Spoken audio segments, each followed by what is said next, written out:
Ahojte priatelia, ahojte kamaráti podcastu Rozhodcovi mrkvu.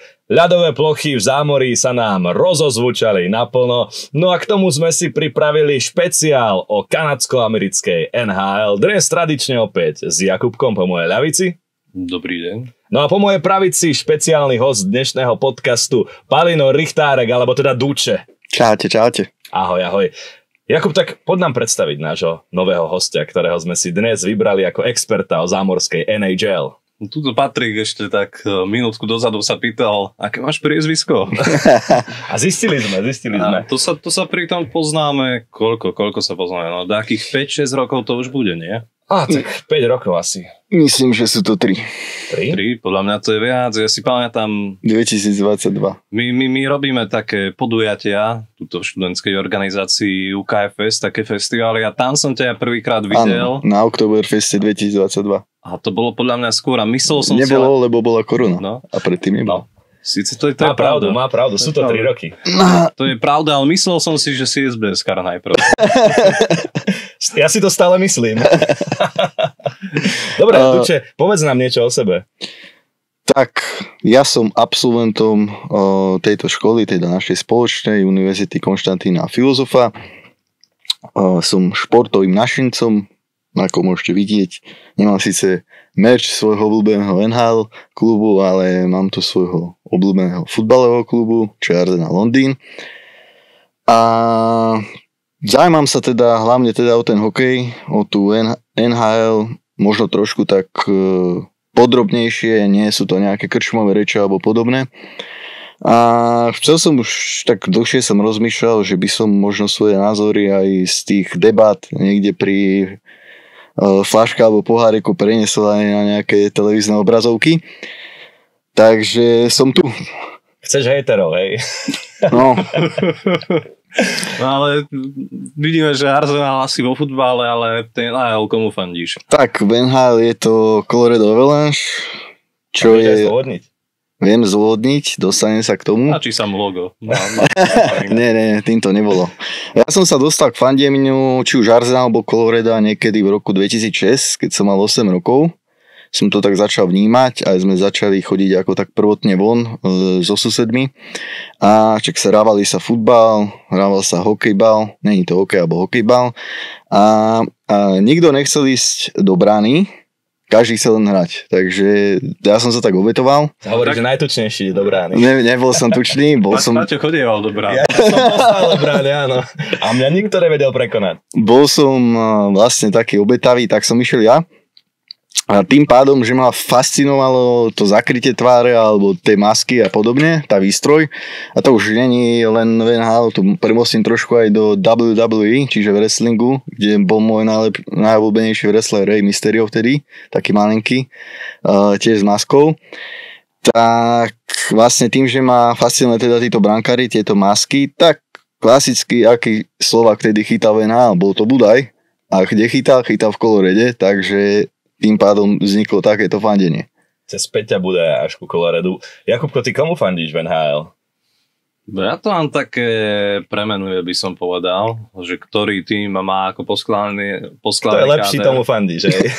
No, tak Fanúšik úspechu. Kde sa vyskytnú buď zaujímavé mená, hej, ktoré sa mi páčia, ich kariéry. Rád fandím napríklad týmom, kde hrajú legendy, ktoré nezískali Stanley Cup. Povedz nám 2 mená. No napríklad som dosť fandil Joeovi Thorntonovi a Patrickovi Marleauovi a keď mám vybrať jeden obľúbený tým, tak je to asi San Jose.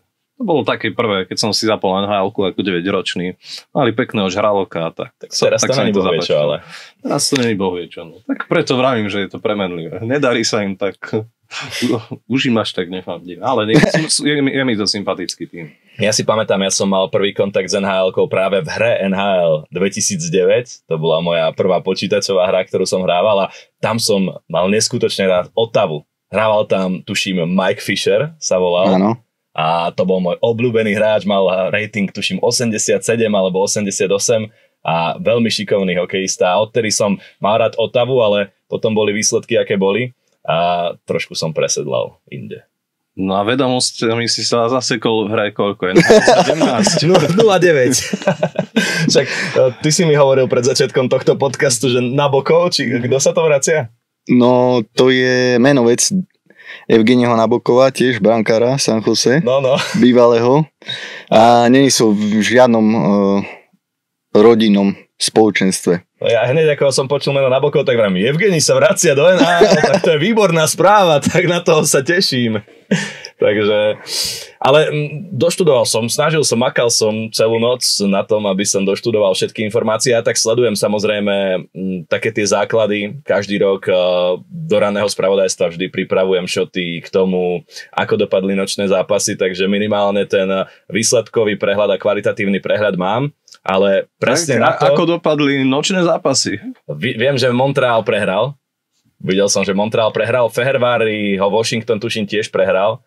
A hrali sa tam ešte 2 zápasy, ale tým som až takú pozornosť nevenoval. Ale viem, že Slavkovský mal -3, tuším. Ale mal... Inak paradoxne mal výborné hodnotenie 7,2 na Flashscore, hoci mal 3 mínusky, čo je také zaujímavé a fanúšikovia ho chválili v diskusiách, takže možno aj dobrý štart napriek 3 minuskám.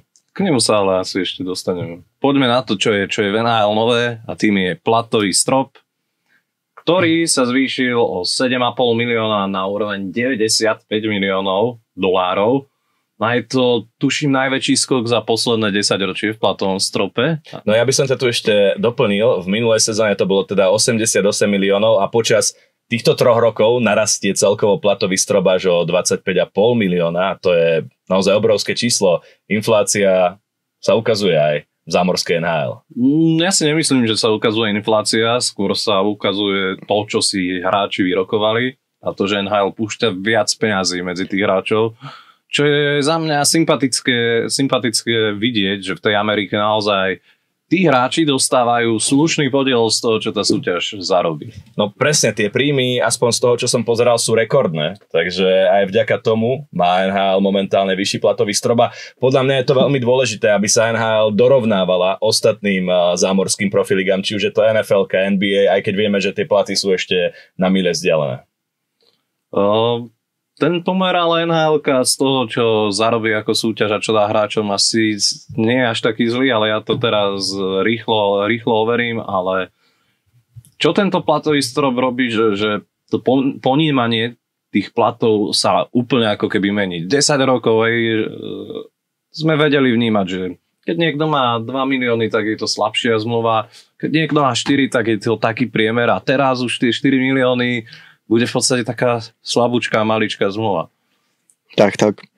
A ešte čo sa týka teda tohto platového stropu, tak alebo teda tých súťaží medzi ligami, tak myslím si, že stále je to ešte málo, čo liga zarobí a čo dáva tým hráčom. Ale ono je to spôsobené, že myslím si, že sa mi zdá, že jediná zámorská liga ako NHL má platový strop, že ostatné ligy nemajú, teda ostatné športy. A preto tam sú tie zmluvy o mnoho vyššie, plus ešte sponzorské a tak. No a budeme vídať v budúcnosti dosť častejšie zmluvy, na ktoré sme neboli zvyknuté doteraz, keď sa niekto podpísal na 8 miliónov, čo bol myslím si, že Ovečkin, po prípade Crosby, čo boli... Padali na zadok. Tak, a boli to hviezdy ligy, takže sme proste to akceptovali. A teraz po nejakej lepšej sezóne si môže vypýtať takú väčšiu zmluvu hocikto. Takže uvidíme, ako to pôjde. No a teraz ako prvý otvoril tieto nové zmluvy, alebo teda novú dobu Kirill Kaprizov, kde pôvodne odmietol 8x16 a potom teda prijal 8x17 s tým, že panujú také vtipy, že Bill Guerin, tiež bývalý hráč, veľmi dobrý NHL, mu dal aj nejaký pozemok na stavbu vily, aj manželku, kľúče od domu a podobne. Aj manželku mu dal. Takže tak, aby tam zostal, lebo boli také špekulácie, že on pôjde do New Yorku za Panarinom, respektíve, že tam nahradí Panarina, takže povedali si, že proste museli ísť all in do neho. Jakub, ty čo hovoríš na Kirilla Kaprizova a jeho enormne obrovskú zmluvu. Je to podľa teba hráč, ktorý si to vybojoval výkonmi, alebo je to premrštená zmluva?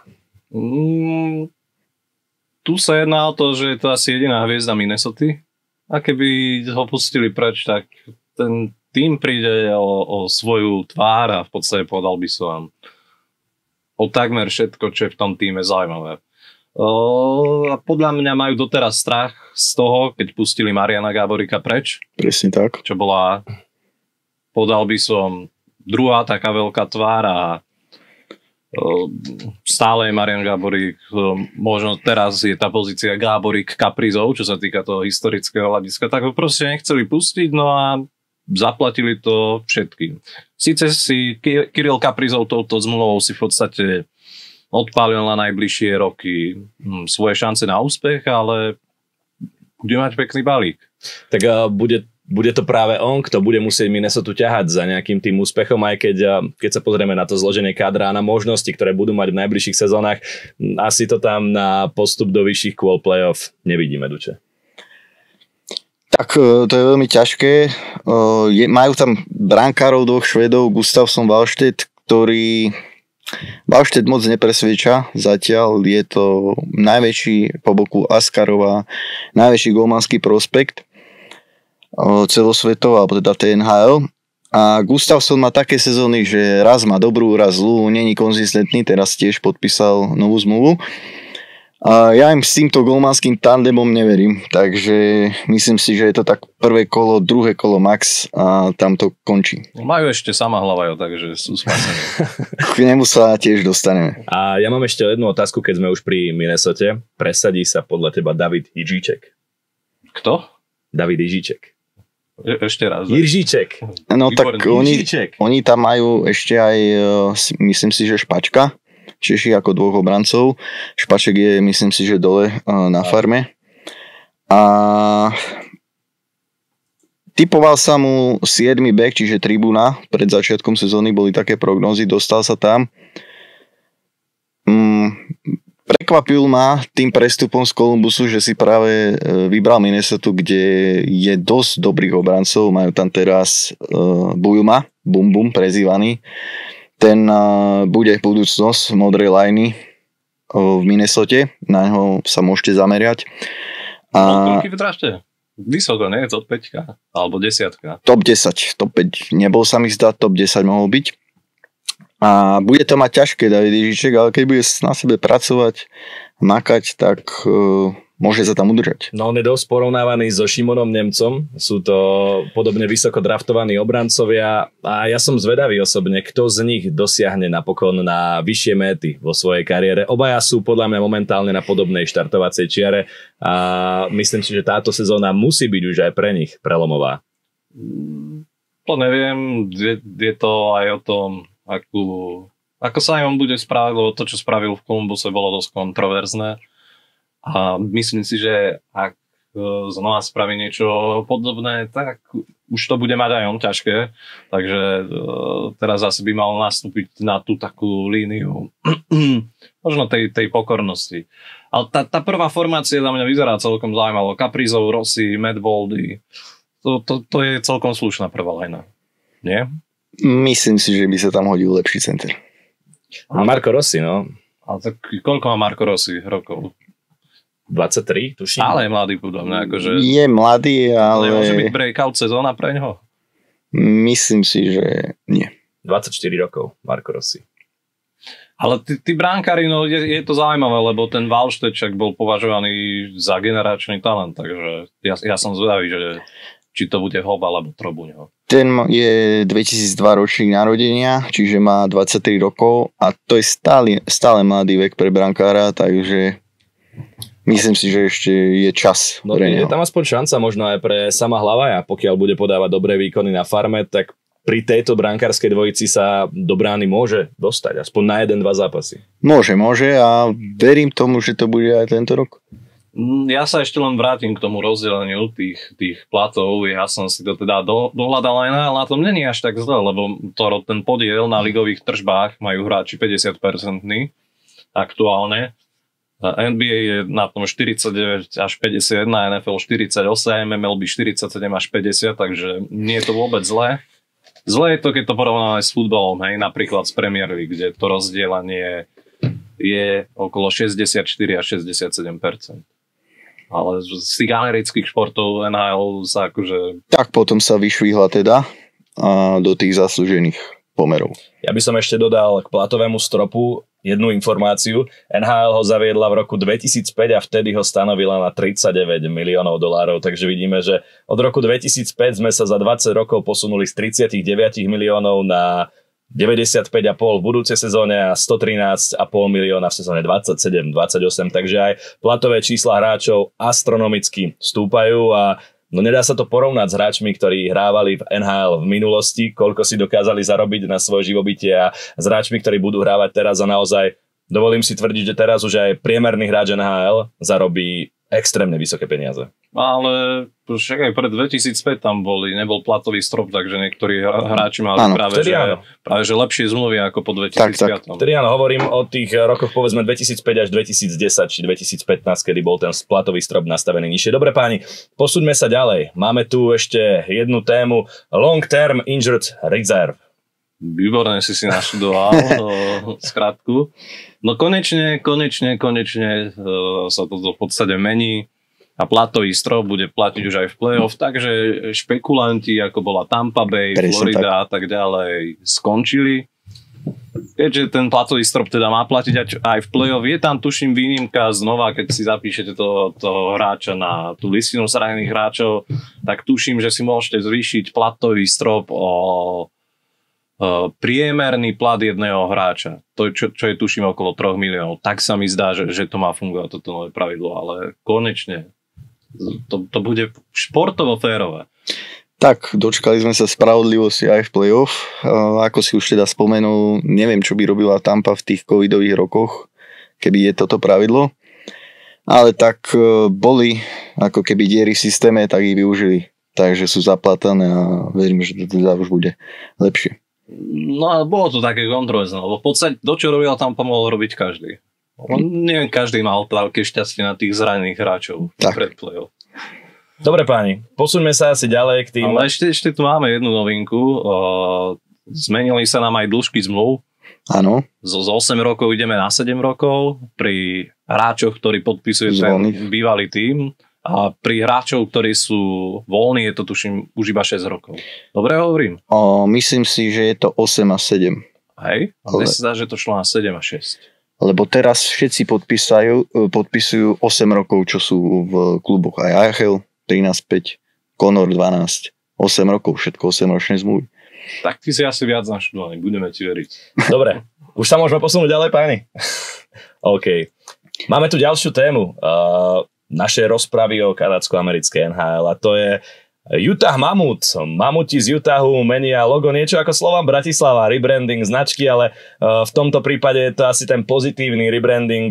Robili to naozaj dlhodobo. Partia z Utahu tak cez prázdniny získala nové meno a moderné logo. Šéfovia klubu sa do toho všetkého vložili aj personálne. V lete priviedli nemeckého útočníka JJ Peterku, po ktorom dovolím si tvrdiť, že túžila polovica ligy. Zlanarili poctivca do 4. formácie Brandona Taneva, obrancu Natea Schmidta, ktorý zdvihol nad hlavu Stanley Cup. No a získali aj Víta Vanečka. Dovolím si tvrdiť, že slušné posilnenie Utah Mamut môže byť takým tým sviežým vánkom budúcej sezóny základnej časti kanadsko-americkej NHL. Ako za mňa je zaujímavé to, že sú tam dvaja českí bránkári, to je... Že tak je isté, že jednotka bude Čech, čo je... Akože... Čo by sme za to dali? Je to také pekné to vidieť, podobne je to aj v Anaheime, tam sa ale asi ešte dostaneme. Som zvedavý na Karla Vejmielku, podľa mňa prechytá Vítka Vanečka. Je to podľa mňa taký bránkár, ktorý buď vie ukázať, že je fakt, že dosť dobrý, že to je topka, ale vie to byť za mňa aj naopak. Lebo napríklad na majstrovstvách sveta v Prahe, keď Češi vyhrali, tak tam sa čakalo, že ten súboj bude on versus Mrázek, kto bude chytať a nakoniec to dochytal, dostal. A doslova, že to dochytal a vychytal. Čo je podľa vás za tým, že majú Česi toľko veľa brankárov v zámorskej NHL? Pretože v posledných rokoch tie počty enormne stúpajú. Asi v jednoduchosti robia to dobre asi. Presne tak, tam sú raz taká krajina jak my, majú raz toľko hráčov, dávajú si záležať na tých tiež postupoch od mládeží, od tých základov. A vidíme to aj u nich na draftoch, na 18, ako sa im darí a podobne, čiže majú svetlú budúcnosť pred sebou. Dobre, dajme si prvý rýchly tip. Vémielka alebo Vaneček? Kto bude jednotka a ako bude mať úspešnosť za vás? No určite Vémielka si myslím. Vaneček tam podpísal ako dvojka. No Vaneček bol v tých posledných sezónach dvojka. No ale aj dosť zlá dvojka by som povedal, že jedna z tých horších. A akú úspešnosť môže dosiahnuť Vémielka? To je ťažké typovať. Pôjde cez 91? Však uvidíme, koľko gólov bude padať od toho, to pre mňa dosť bude závisieť, že kde bude tá jeho úspešnosť. Dávaš hranicu 91? Ja poviem, že to bude tesne okolo a povedal by som, že 90,8. Dobre. Utah sa naposledy nedostal do play-off, tuším o 7 bodov, ale v novej sezóne aj vzhľadom na tie príchody, ktoré som spomínal, naň môže smelo pomýšľať, aj keď príprava nie je vôbec dobrá. Utah mal 5 prehier v rade a zaznamenal iba 2 víťazstvá. Príprava, za mňa ja som ju ani nesledoval, ja som úplne vypustil. Tam hrajú hráči, ktorí sa bijú o to miesto. No, ten kader je už poskladaný v lete, viac menej na 90%, tam sa nejaké 2 miesta, možno jedno, o to sa bijú tí hráči. Možno keď tam niekto vyletí, nejaké také prekvapenie. A myslím si, ako aj tými posilami, hlavne ten JJ Peterka, on síce im odišiel Mačeli, ale to už nie, porovnanie ich dvoch je Peterka určite vyššie. A neviem, či ich vidím na postupových miestach. K tomu sa dostaneme ešte potom. No ja by som ešte spomenul štvoricu hráčov. Keller, Cooley, Genter a Peterka. Sú to hráči, ktorí majú potenciál dosiahnuť viac než 70 bodovú sezónu z môjho pohľadu. A v prípade Kellera si dovolím tvrdiť, že tento rok to môže byť kľudne aj atak bodovej stovky. Ja Utah vidím ako možno takú divokú kartu, že na tú by sa mohli dostať do play-off, ale je to taký ten tým na rozhraní. Ako prišli tam Tunnel, prišiel tam Nate Schmidt, čiže aké posily tam sú, ale zase není to úplne silný tým ešte k tomu porovnaniu Vémielku a Vanečka. Tak je taká štatistika góly chytené na dočakávania a nemusíš sa mi tu hrakať s mikrofónom, ďakujem ti. A tam Vémielka chytil 14 gólov na dočakávanie a Vaneček bol, že -8, takže už len tu vidno, že ten rozdiel medzi nimi. A to Vaneček chytal aj za Floridu. Ani tam si to nevylepšil. No k Utahu mám ešte jednu zaujímavosť. Rekonštruovali tam totižto štadión počas leta. Z 11 131 sa dostávajú kapacitne na 12 478.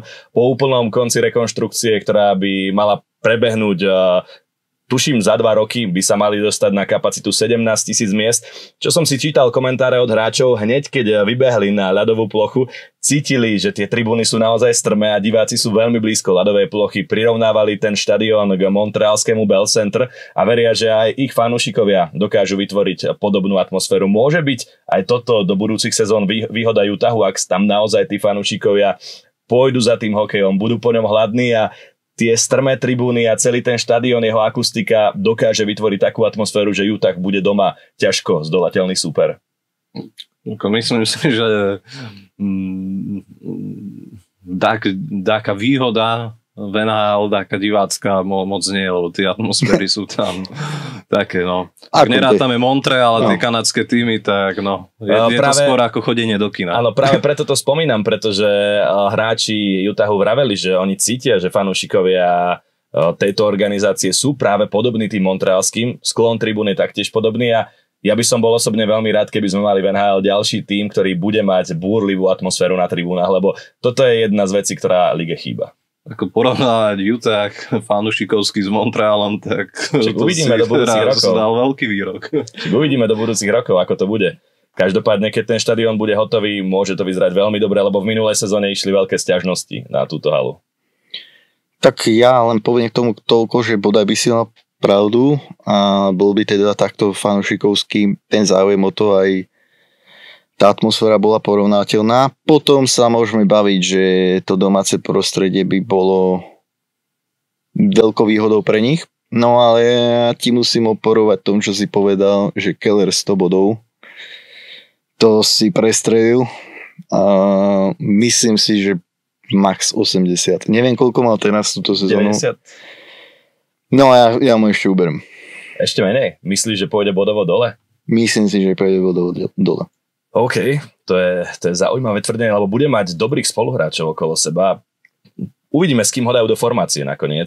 Neviem, ako to tam presne vyzerá. Počas prípravy sa to samozrejme menilo. Momentálne by mal byť v druhej formácii s McBainom a Šmolcom. Takže s týmito dvomi vyhrať za 50 bodov. Ak bude v tejto formácii, tak samozrejme tie body až také nebudú. Minulá sezóna 81 zápasov, 90 bodov na jeho konte. Ako Nick Šmolc je podceňovaný hráč, vie ako stále hrať OK a je veľmi produktívny aj platný pre nich, ale McBain je skôr tá rizodefenzívna stránka v tej line, takže uvidíme. Za mňa Utah je tým, kde chýba hviezdne meno. Keller za mňa není, že hokejové hviezdne meno. Tak uvidíme, aké hviezdne mená dotiahnu v najbližších rokoch. Majitelia klubu si dali záležať aj na tréningovom centre, ktoré je taktiež úplne nové. Trvalo 13 mesiacov, kým ho postavili a čítal som o tom, že hráči majú jedny z najlepších podmienok na tréning v celej NHL, takže možno aj toto bude lákadlom pre hráčov prísť do Utahu. Samozrejme uvidíme, ako sa organizácia adaptuje v zámorskej profilige a aj podľa toho asi aj hráči budú rozhodovať o tom, či tam pôjdu alebo nepôjdu. Horšie ako Arizona to podľa mňa byť nemôže. No, dobre, to si dal už ale extrémny príklad. Posuňme sa asi ďalej v našom rozhovore. Čo vy na to, páni? No poďme na tie podľa mňa najväčšie zmeny a prestupy podpísania cez leto. Udiali sa tak, ktoré zaujímavé. Tak dajme, každý môže začať svojim prvým kľúčovým prestupom a podpisom zmluvy. Jakubko. Tak za mňa to najväčšie je Mitch Marner do Vegas. Za 12 miliónov? Áno. A už myslím si, túto noc aj produktívna noc, 2 asistencie na jeho konte sa mi zdá. Sice prehralo Vegas úvodný zápas, vyhrávali 5-3. Keď som išiel sem za vami ráno, pozriem konečný výsledok 5-6, tak neviem, čo sa tam udialo. O koľkej si išiel? Respektíve, keď som stával. No. Išiel som o 7, ale keď som stával, 6:30 ešte hrali a vyhrávali 5-3. Takže... Áno, prehrali 5-6, ale Dorofiev hat-trick dokonca. Pozrime sa na to, 2 presilovkové góly. Vráťme sa k Marnerovi, ešte to je podľa mňa akože zaujímavá téma. No čo to playoff? No... Bude Marner hrať na playoff, alebo... Myslím si, že je v týme Vegas, ktorý bude hrať pravidelné playoff, takisto Toronto, ale je tam nastavenie toho týmu, to jadro týmu, alebo teda väčšina tých hráčov vyhrala už Stanley Cup, čo im tam zostali. Škoda teda toho Pietrangela, že je mimo. To je pre nich veľké oslabenie. A myslím si, že tu bude iný Marner v playoff, ako bol v Toronte. Lebo áno, môže byť na ňo taký ten tlak vyvíjaný, ako bol v Toronte, ale myslím si, že tu, čo sa týka toho tlaku a takej tej pozícii tej hviezdy, myslím si, že to berú tam na seba tí iní hráči, konkrétne to bude ten Jack Eichel, že to je podľa mňa hlavná tvár toho Vegas. No súhlasím. Není Marner väčšie, no? Za mňa nie. Súhlasím s tebou, Duče. Za mňa je taktiež Eichel väčšie meno, minimálne čo sa týka tej popularity v zámorskej NHL a toho, koľko dáva tomu týmu. Mne tam však chýba v prvej formácii ešte jedno krídlo k ním dvom. Marner, Eichel a momentálne tam hrá Barbašev. Za mňa je to hráč, OK, nie je to zlý hráč Barbašev, ale viem si predstaviť ešte jednu hviezdu a potom by to Vegas už bolo takéto tip-top. No, sa musíš pozrieť na situáciu v plátovom stropu. Jasné. Takže oni, myslím si, že nemajú už moc miesta na nejakú podpis hviezdy. To, čo chceli, to dosiahli. Možno keby urobili. Zaujímavú. Za mňa zbytočná výmena pri tom, ako im to funguje. Barbašev, Eichel, Marner, Smith, Carlson, Stone, Seth, Hertl, Dorofiev, Howden, Sissons, Kolesar. Toto je za mňa možno najnašlapanejší útok v NHL. Čo sa týka šírkou, kádra, vyrovnanosťou formácií. Mať Tomáša Hertla s Dorofievom a s Osedom v tretej formácii, ako to je celkom slušný luxus. Ale ešte k tomu Marnerovi, čiže ty si myslíš, že to, že Marner bol v play-off Slavy, bolo Torontom a nie Marnerom. Lebo Matthews, Nylander, tí v tom play-off zase nezaostávali tak, jak Marner. Marner bol úplne iný hráč podľa mňa v tom play-off. Jak keby sa zlakol alebo čo. Či myslíš si, že to bol Toronto, hej? Myslím si, že to bol Torontom, veď viete, ako to funguje v Toronte. Prvé kolo a dovidenia. Minulé boli v druhom. Úspech. Historicky. No, však možno budú mať niekedy aj inú ako čierno-bielu fotku zo Stanley Cupu. Aiden Hill, Akira Schmidt, brankári. No, tu sa pristávame, lebo od Aidena Hilla mám ho vo fantasy. A to, čo ako dneska predviedol, ak tak pozerám na to hodnotenie 5,9. Dobre si vybral. A to môže aj meniť počas sezóny? Ja môžem, ale všetky brankári sú vybrakovaní. Čiže niekto ho musí uvoľniť, aby si ho tým mohol zobrať. Áno, nejakého dobrého, alebo tradeom, len neviem, čo k nemu ponúknem. Ale tak je to prvý zápas, budem mu veriť, že? Ale od tej výhry Stanley Cupu 2023 ide výkonnosťou dole. On ani nechytal za Kanadu na tom Four Nations. Myslel som si, že on bude jednotka. A Binnington ho prechytal. A myslím si, že dúfam, že sa vráti teda k tej forme z toho roku 2023. No išiel percentuálne o 2% nižšie v priemere počas 2 sezón a to je dosť veľký pokles. To je. A pritom je stále v ideálnom veku, má 29 rokov. No, za mňa to je, keď nejaký spevák nahrá len jeden jediný hit, takzvaný One Hit Wonder, a to je podľa mňa tiež Aiden Hill, že vystrelil a to bolo všetko. Taký kanadský Peter Cmorík. A Peťo Cmorík má 5 dobrých pesničiek, čiže zatiaľ je na tom Peťo Cmorík lepšie ako Hill. Dobre, páni, posuňme sa na ďalšiu zaujímavú výmenu. Ja tu mám jedného brankárskeho veterána, ktorý si prvýkrát zahrá mimo Anaheimu Ducks. John Gibson sa totižto posúva do Detroitu Red Wings, má 32 rokov a prvýkrát ho čaká iné pôsobisko. Detroit bude mať tak skúsenú brankárskú dvojicu, Talbot má 38 rokov, Gibson 32. Je to veľmi zaujímavé pre mňa, že hráč po toľkých sezónach v jednej organizácii ide preč. No. Tak to je jednoduché. Ale však povedz si. O ňom sa už špekuluje už veľmi dlho, ako prestupe, čiže to sa už špekulo nejaké tie roky. Ale mňa zaráža, alebo teda šokovalo, že si práve Detroit vybral, lebo ten Yzerman plán tam im nefunguje nejako. Stále sú bez playoff. Je to rok za rokom sklamanie pre nich. Ja sa len tak usmievam ako historická rivalita medzi Coloradom a Detroitom, takže uvidíme túto sezónu, ale určite od nich nečakám playoff, ani nejaké zázraky. Ani s takouto posilou do brány. Tomu Gibsonovi je to jednoduché, prečo išiel za nájmu, lebo bol prechytaný dostálo a dostal je mladší, lepší. Gibson je už na ústupe. Ako asi je to lepšie ako to, čo tam mali, to, čo tam poskúšali po minulé sezóny od Lyona až po Nedeľkoviča. Myslím si, že Edmonton by bol veľmi rád aj za brankára ako Gibson, ale ten Eisenman plán zatiaľ je taký. Keď si pozerám ten tým, je tam Patrick Kane, zaujímavé meno, ale tiež už má svoj vek, má svoj bedrový klub, to má nový. No. Má svoj bedrový klub. Nevidím tam. Prestupujú tam aj GVR, takže James Van Riemsdyk. No a k nemu môžem povedať len toľko, že minulú sezónu mám, myslím si, že trošku aktívnejšiu v Columbuse, alebo vo Philly, neviem, kde bol.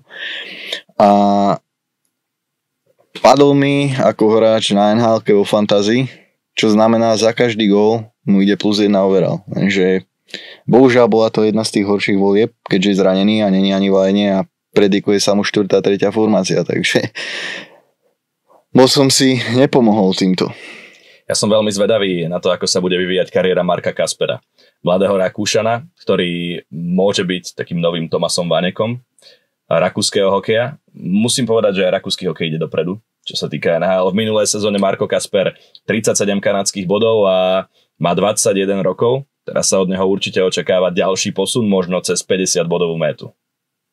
Naviac ako Kasper, zaujíma, ako bude hrať Sandin Pelika, keďže o ňom počúvame už veľmi dlho, aj na 20-kách atď. A má Detroit akože celkom dobré prospekty. Zajder už asi není prospekt, už by to mal byť hotový hráč.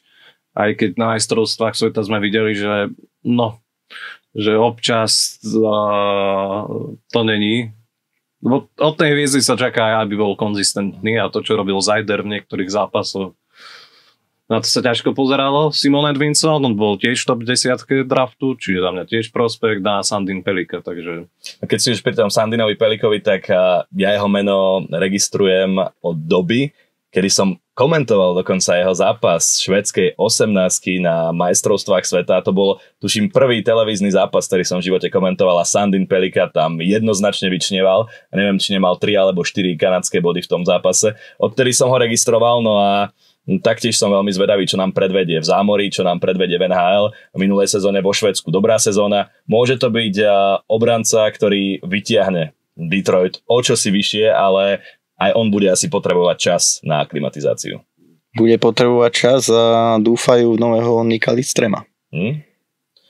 To by bolo zaujímavé. Uvidíme o rok či 2, ako sa Sandin Pelika ukáže v zámorskej NHL. Ešte niečo k Detroitu, alebo ideme na ďalší prestup? No, poďme. Páli, vyber si teraz ty svoj prestupík, ktorý bol podľa teba zaujímavý toto leto. Tak, alebo podpis zmluvy teda. Čo ma tak napadlo je Gavrikov do Rangers. A preto som si ich vybral, lebo som včera otvárací zápas prehrali znovu s Pittsburghom doma 0-3 a pozeral som len zo strihy a myslím si, že majú aj nového trénera Mikea Sullivana z Pittsburghu. To je podľa mňa tiež. Áno, to je prestup. Tak. A mne pripadali v tomto zápase, aspoň teda podľa tých zostrihov, pozerať celý zápas môže mať názor iný, ale mne pripadali ako keby sa zabudli v minulom roku, že proste v niektorých zápasoch im tam nepadalo, aj keď boli lepší a podobne. A majú aj nového kapitána, zvolili si J.T. Millera. No a došli teda do nejakej prestavby, že tam povymieniali hráčov, Kreider im odišiel, ešte Truba počas minulej sezóny a podobne. No a verí sa v bounce back sezónu, že sa znovu teda vrátia na tej horné pozície, hlavne do play-off, takže a Gavrikov by im v tom mal pomôcť, pretože je to veľmi dobrý defenzívny odbranca Rus, tam je to ruské jadro silné v tom Rangers a mal by im pomôcť na tej modrej čiare. Bol i hneď zaradený do obraného páru k Foxovi, ktorý je nesmierne ofenzívny back, takže toto bude mať Rangers určite vyladené.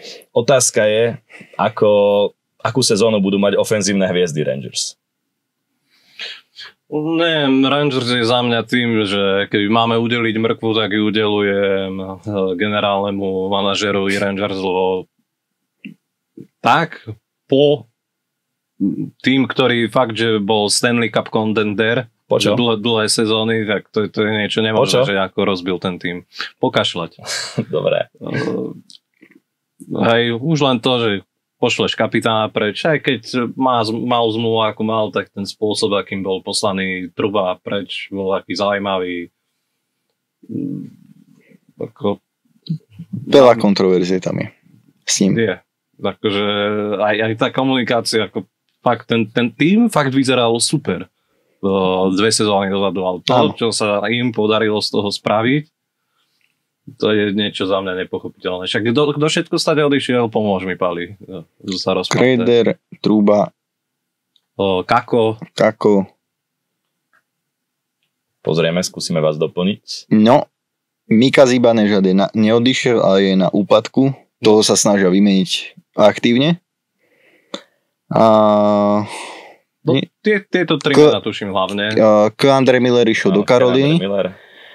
Ten šiel ale v lete ešte nie minulú sezónu. Áno, tiež odchod do Karolíny. Tiež sa im nepozdávalo, že tie výkony jeho boli nekonzistentné, tak ho poslali preč.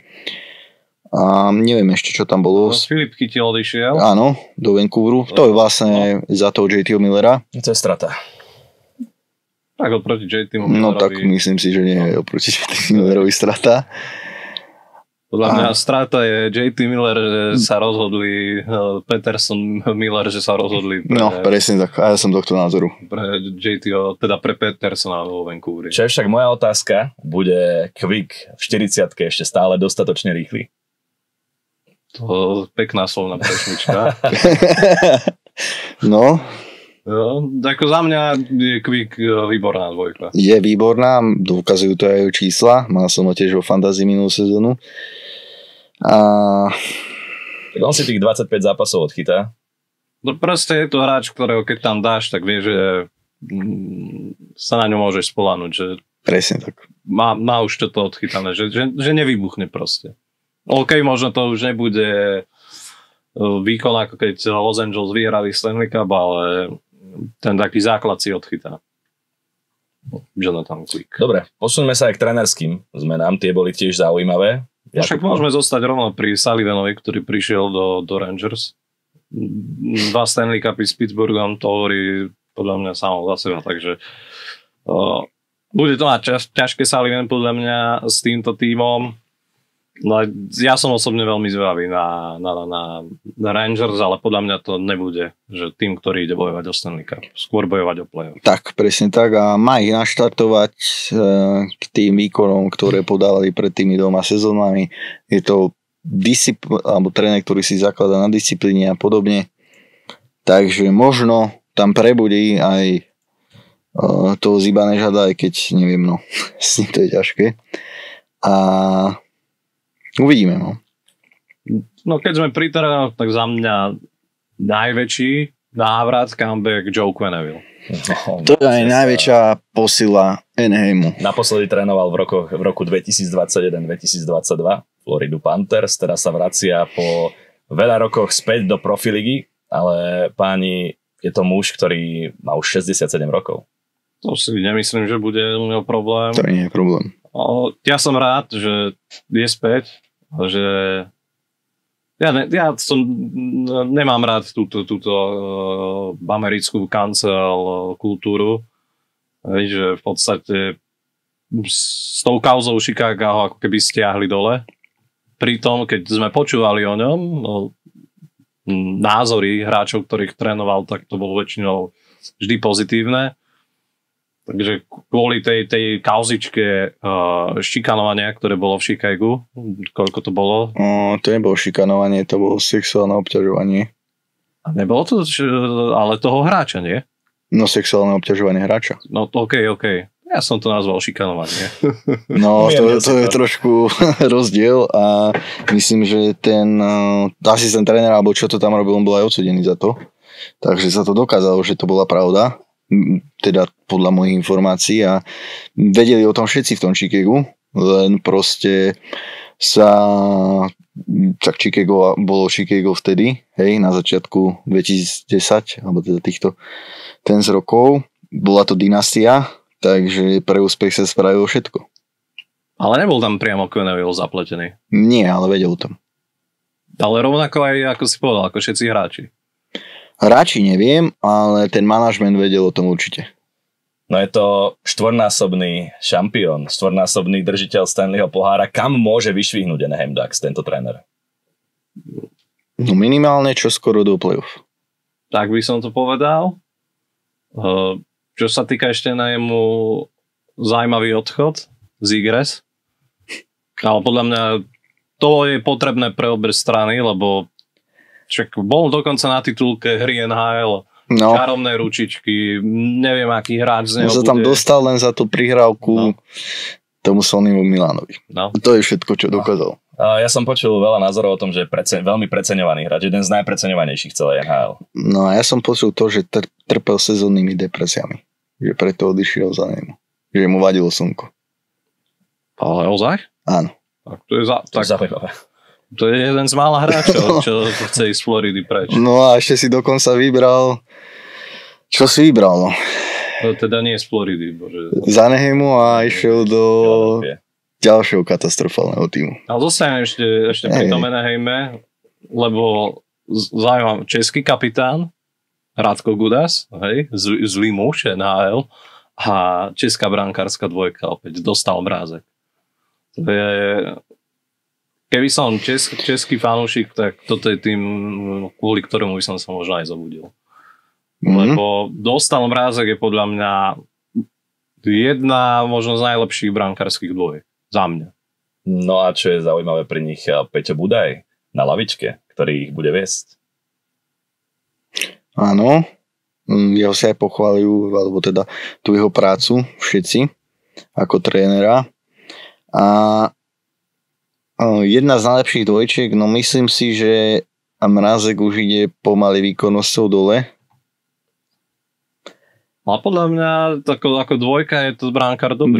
Dvojka určite, ale tak uvidíme, ako sa mu bude dariť, lebo už je to také, no, že pustí góly, ktoré aj nemusí. No, môžeme to potrhnúť aj číslami. V minulej sezóne v Chicagu 89% na úspešnosť u tohto brankára a predtým u neho máme sezóny, kedy bol na hranici 91 či 92%, takže tie čísla idú jednoznačne v medzisezónnom porovnaní dole. Tak ale porovnávaš, keď chytal za Chicago. To je ťažoba tam porovnávanie. Si hral bez obrany. V troch, keby hráš. A tak vieš, napríklad porovnávame medzisezóne a predtým v Chicagu 91% a teraz 89%, to máš 2% pokles. No, ako za mňa to nebol až taký bránkar, ale akurát hľadám, že ako na tom bol z Gilzebal Average, nech sa pozrieme na to. Tak samozrejme je to dobrá dvojka, ale Dostal bude musieť presvedčiť v budúcej sezóne. Bude musieť ukázať svoje kvality a pokiaľ on pohorí, tak pohorí celý Anaheim.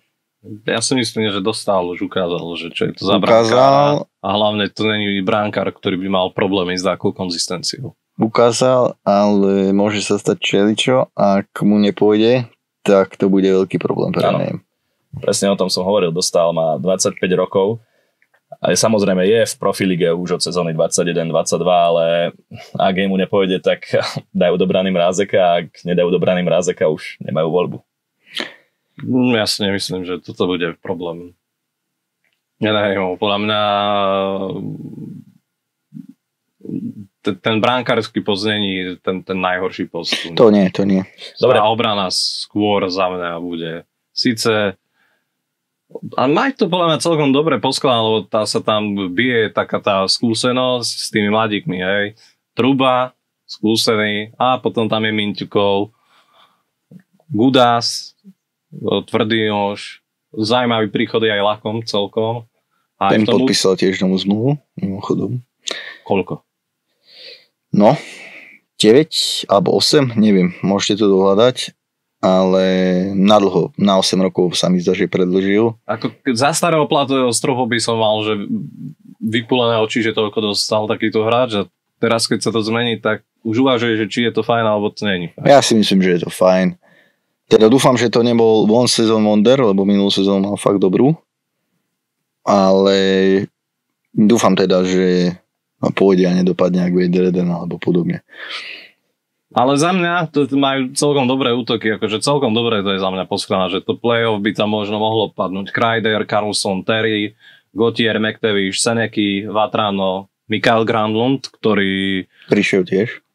Je za mňa hráč, ktorý ako keby sa znovu vzkriesil so svojou výkonnosťou, že prekvapujúco išiel hore minulú sezónu.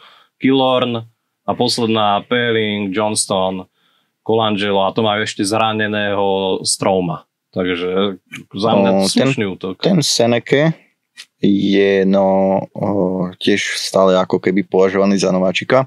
To bolo ináč aj prekvapenie na drafte, keď ho draftovali pomerne vysoko. A jeho tam hodia na maximálne 9 zápasov a uvidia, že či má na tú NHL alebo nemá a pôjde naspäť do juniorky. Aj, lebo keby hral viac ako 9, tak už mu začína plynúť ten nováčikovský. Áno. Dobre páni, posuňme sa ďalej, lebo máme tak približne 20-25 minút, pracovné povinnosti nám už dlhšie nedovolia nahrávať. Poďme k favoritom nadchádzajúcej sezóny. Ja by som si rád rozobral dvojičku Florida Panthers, Edmonton Oilers. Čo vy na to? Edmonton je podľa teba favorit teda. Tak patrí nie do toho úzkeho spektra, ale patrí k top 6 tímom ligy. Zastavme sa pri Edmontone a tu Páli asi môže povedať aj viac o situácii s Connorom McDavidom. No, to som len pozeral na to, že čo spravil tento najlepší hráč planety, aj keď podľa mňa nie je. Možno môžeš aj vysvetliť, že tým, čo tak dlhúbky nesledujú. No, v jednoduchosti to poviem tak, že je to najlepší hráč sveta. Očakávali sa pri ňom peniaze okolo 20 miliónov. Ale to nemôže byť, tuším, koľko tam je ten stred?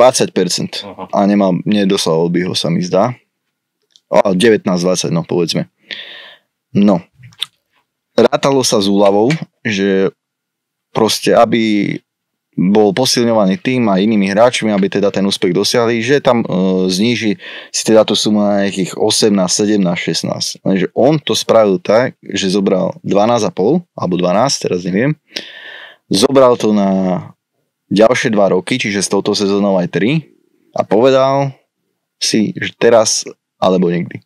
Čiže 3 roky má Edmonton na to, aby vyhral Stanley Cup. Keď sa to neudeje, tak McDavid odchádza. Ako myslím si, že toto je silné gesto. Že toto áno, klobučík dole, jak sa hovorí. Kaprizov hrá za 16.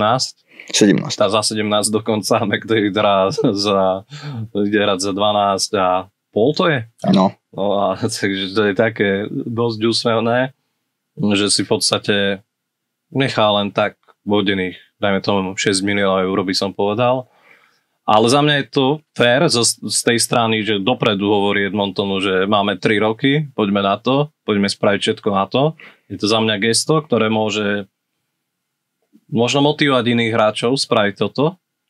Možno to bude lákať v trade deadline hráčov, ktorí nemajú Stanley Cup a chcú znova získať, takže je to za mňa také silné gesto aj smerom navonok. No, McDavid spravil takéto gesto, ale ty si povedal, Jakub, že pre teba Edmonton nepatrí k tým uším favoritom na zisk Stanley Cupu.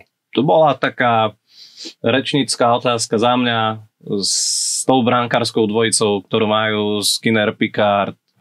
Toto je hlavný kameň úrazu. Toto ak nevyriešia, tak znova môžu skončiť podobne ako minulú sezónu. Minulú sezónu to nebolo zle, ale hovorí sa, že keď chcete vyhrať Stanley Cup, musíte mať fantastického brankára. Ono sa to tými rokmi potvrdzuje. Že minulý rok to bol Bobrovský, predtým to bol Hill, predtým to bol 2x Vasilovský. Kuemper. Kemper, to by som povedal, že to bola možno jediná taká výnimka, ale on keď ten Stanley Cup Colorado vyhralo, tak aj vtedy mal ako tak, by som povedal, formu. Nie je to novinka v Edmontone. Vedia o tom už dlhé roky, že potrebujú kvalitných brankárov na to, aby dosiahli úspech. Neviem, možno sa spoliehajú na to, že jeden z nich chytí formu a jednoducho vychytá to. No počkať, Picard tam už nie je, tam Ingram prišiel z Utahu. Tak to dobrý postreh, to som ja nezachytil. To trošku možno mení to, čo som povedal. No len Ingram nebol na tom poslednú dobu moc dobre, on bol aj v tom asistenčnom programe. A možno, že nový štát, aj takto kabína nová mu pomôže. No aktuálne pozerám, že figuruje zatiaľ v AHL-karskom týme Edmonton. Asi sa tam rozchytá, pôjde hore, si myslím. Ale Picard, pozerám, že zostal a asi bude 3 tým pádom. Tak to mení za mňa situáciu, lebo Picard v podstate prechytal, či Picard nie, Ingram prechytal predtým Vejmielku, takže ale za mňa sú to také dve dvojky, by som povedal, Skinner a Ingram. Oni musia proste na trade deadline nejakého brankára získať a vtedy, alebo teda počas toho obdobia, čo im dal McDavid, potrebujú brankára. Takisto defenzívneho obrancu, pretože Ekholm už starne, je to jediný taký obranca, na ktoré spolách, ktorý tiež robil chyby v poslednom playoff. To sú dve pozície, kde ich tlačí topánka a musím sa teda prikloniť k názoru, že stále ich ja tiež nevidím ako užších favoritov na Stanley Cup. Vidím tam radšej Colorado. Dobre páni, tak povedal si, Pali, že Edmonton potrebuje tieto dve veci, aby mal šancu v playoff, tak povedzme si, svet nie je vždy ružový. Podarí sa Edmontonu získať jedného z týchto dvoch hráčov. Kam to môže Edmonton v tejto sezóne dotiahnuť? Tak dotiahnuť to môže aj s týmito dvomi brankármi na Stanley Cup, majú McDavida. Tak dajme si vaše predikcie. Kde si myslíte, že Edmonton v playoff skončí? Kľudne, akože v tej ich vetvičke, kde hrá Edmonton, tá konkurencia nie je až taká silná ako na tej druhej strane. A to je jeden z problémov, no. Takže to je faktor, že Edmonton má v tomto šťastie, že tá ich konferencia je výrazne slabšia. Takže to môže to byť znova finále, môže to byť finále konferencie, akože kľudne. Ja hovorím finále konferencie. Lebo pre nich. Za mňa sa ten tým, hej, že nezhoršil sa, nie je to horšie. Prišiel Mangiapane, nie je to až taká posila. Ja som zvedavý na Davida Tomáška. No, Čecha, ktorý prišiel Tomášek dal dneska prvý bod, asistenciu Draisaitlov na 400 gól, peknou otočkou v presilovke, takú otočka, nahrávka backendom. Draisaitl skoroval. Mangiapane dal gól proti bývalým svojim, lebo hral aj za Calgary. Vieš, kto asistoval na prvý gól McDavida? Sekera. Výborné, áno, je to Andrej Sekera. Pekná vsúka z minulosti. OK, ja súhlasím s tebou, Pali. V finále konferencie je za mňa pre Edmonton reálnym cieľom, ale posúňme sa ďalej, pretože čas nás tlačí Florida Panthers. Rozoberme si ešte tento tým. Tak tu je za mňa kľúčové Barkov zranený, možno až do konca základnej časti. No, tam sa hovorí, že na celú sezónu. Ak na celú sezónu, tak to je obrovský škrt cez rozpočet, lebo to je jeden z najlepších hráčov na svete aktuálne. No možno pre niektorých, pre tých, čo si to pozerajú na základe bodov, si povedia, nič moc, ale keď tú Floridu takto pozerá a pozerá toho Barkova na lade, tak naozaj to je dopredu, dozadu, fakt jeden z najlepších hráčov na svete za mňa a ťažko nahraditeľný. Je to stále nedocenený hráč, alebo teda možno už docenený konečne po tých dvoch Stanley Cupoch. No až Florida bude bez neho aj počas playoff, tak ja si myslím, že ten zlatý hat-trick nedajú bez neho. Zranený je Matthew Tkečak, ale ten mal sa vrátiť v decembri, áno. Taktiež ale veľká strata do úvodu sezóny pre Floridu Panthers. Nemyslím si, že Florida bude mať problém si vyhrať playoff, takže... To áno, ale myslím si, že pokiaľ Barkov bude chýbať aj to playoff, že Stanley Cup nedajú a myslím si, že to bol veľký diel skladačka pri týchto dvoch. Ale zase Florida je ten tým, ktorý vie na tom trade deadline robiť zázraky, lebo aj uvoľnia sa im peniaze Barkom a už sa hovorí o tom, že znova Florida bude ten tým, ktorý bude vedieť preťahovať. Nahradíš kapitána svojho takéhoto vynikajúceho defenzívneho centra? Nenahradíš, ale Florida ak niektorý tým môže niečo takéto zvládnuť, tak Florida. Ale budú to mať na tej svojej konferencii ťažké. Za mňa je zaujímavé, že Marchand zostal, že sa nevrátil do Bostonu, že už sa teda zostane opalovať. To isté Bennett. Ekblad im dal zľavu na peniazoch. No, v tomto má Florida obrovskú výhodu, jednak tam majú, tuším, menšie daňové zaťaženie, jedno z najnižších, tuším. Myslím si, že tam je 0. Ak Blad im dal zľavu, to sa mi páčilo. 0 tam si myslím, že není, ale... Oni, ako Florida, Texas, Denver a Vegas sú, čo sa týka daní, v NHL ako najlepšie na tom. Preto tam tí hráči aj chcú chodiť. Ako za mňa je ale toto strašne nefér. Zároveň NHL ako fér a atraktívna v tom, že má platový strop, ale zároveň ho má nadstavený tak, že dajme tomu tie kanadské týmy, ten hráč tam reálne zarobí o mnoho menej. Presne tak. Čiže aj 6 miliónov niekde v Edmontone není to, čo 6 miliónov na Floride a v tomto, čak tí kanadské týmy koľko nevyhrali ten Stanley Cup. A toto je za mňa jeden z faktorov. 3 sa mi zdá. Montreal 93 vyhral naposledy. To je už naozaj veľmi málo. Dobre páni, otázka k Floride. Dokáže zaknihovať zlatý hat-trick? Pokiaľ bude Barkov, áno, pokiaľ nebude, tak nie. Jakub? Mám ich, že minimálne konferenčné finále ich mám ja. Ale ako to ďalej dopadne, ťažko ešte. Dobre, ja by som ešte rád, keďže sa už posúvame do samotného záveru nášho podcastu, počul od vás dvoch 3 týmy, ktoré sú za vás najväčším favoritom na zisk Stanley Cupu. Dajme si takú trojičku spoločne. No ja by som sa ale túto, ako Pali vravel, je dôležité pristaviť sa pri Colorade samostatne, podľa mňa. Neviem, či na to máme čas, lebo máme posledných 10 minút podcastu. Prečo máme posledných 10 minút? Pracovné povinnosti nepustia, bohužiaľ. Tak ty môžeš ísť, my to dokončíme bez teba. Samozrejme. Aj tak, že si nám toho veľa genále. Tak ja môžem to Colorado zhrnúť úplne, že v rýchlosti. Prišiel tam Brad Barnes a Viktor Olofsson. Brad Barnes je skúsený obranca, nemá Stanley Cup, takže možno im budeš fandiť aj ty. Kvôli nemu tiež si hral za San Jose. Fandím aj Edmontonu kvôli tomu, aby získal Stanley Cup McDavid a aj Brettovi Barnesovi by som doprial ten pohár. Bude hrať v 3. obranom páre a na druhej presilovke. Viktor Olofsson je taký depth scoring. V Buffale mal kedysi veľmi dobrú sezónu, aj strelecký, bude to strelec, takže za 1,5 podpísal alebo koľko. A keď si sa pýtal, a ostatní teda asi nemusím zmieňovať, odchody bol Wood, Coyle, Vesey, Lindgren, všetko hráči, ktorí boli získaní počas teda okrem Wooda, počas minulej trade deadline, nevyšlo to, idú ďalej. Myslím si, že to je 3. a 4. formácia teraz, čo je rýchla, je defenzívna. Ja dúfam, že sa konečne budú vyhýbať zranenia všetky v Colorade. A keď si zapýtal na 3, tak určite tam je Colorado. Ja vidím s pohárom nad hlavou, jak sa hovorí. Druhý je Dallas. A tretí je Vegas. Ja okrem Floridy na východe nevidím nikoho, kto by porazil tieto 3 týmy. Okay. A to Florida musí mať Barkov. Ja budem s tebou z časti súhlasiť. Vegas, Florida a ja tam dám Edmonton.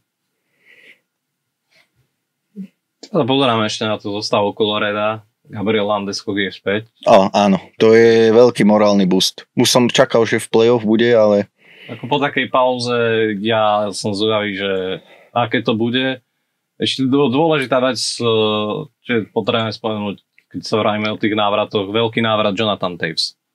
Áno, Winnipeg Jets, ale je... Po sezónach je naspäť. Na listine zranených hráčov, takže sa mu debut odkladá. Takže ja som veľmi zvedavý, že či sa dokáže vrátiť. V príprave hral vraj dobre, lebo som mu nesledoval, takže čo máme napočúvané. Takže uvidíme, ako to tam Toewsovi pôjde, je to ich druhý center, uvidíme.